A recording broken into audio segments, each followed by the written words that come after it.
দরজা খুলবো না, মা মানা করে গেছে। আরে খোল, আমি তো তোর বাবা।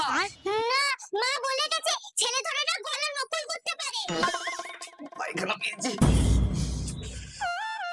এই আমি তোদের জন্য চকলেট চিপস আনি না, দেখ আজকেও এনেছি। জানতাম, মা বলে গেছে তো ছেলে ধরেরা বাচ্চাদের চকলেট দিয়ে লোভ দেখায়। কি করে কি কি শিখিয়ে রেখেছে। এই তোর কাছে ফোন আছে না, ফোন কর ফোন কর। বাবার নাম্বার বলো। লেখ লেখ 956123। আরে আমি তোদের বাবা। ঠিক আছে, এমন কিছু জিজ্ঞেস কর যেটা তোদের বাবা মা ছাড়া আর কেউ জানে না। বলো তো মায়ের জন্মদিন কবে? কি হলো বলো, আমার জন্মদিন কবে? আমার জন্মদিন তোমার মনে থাকবে কেন?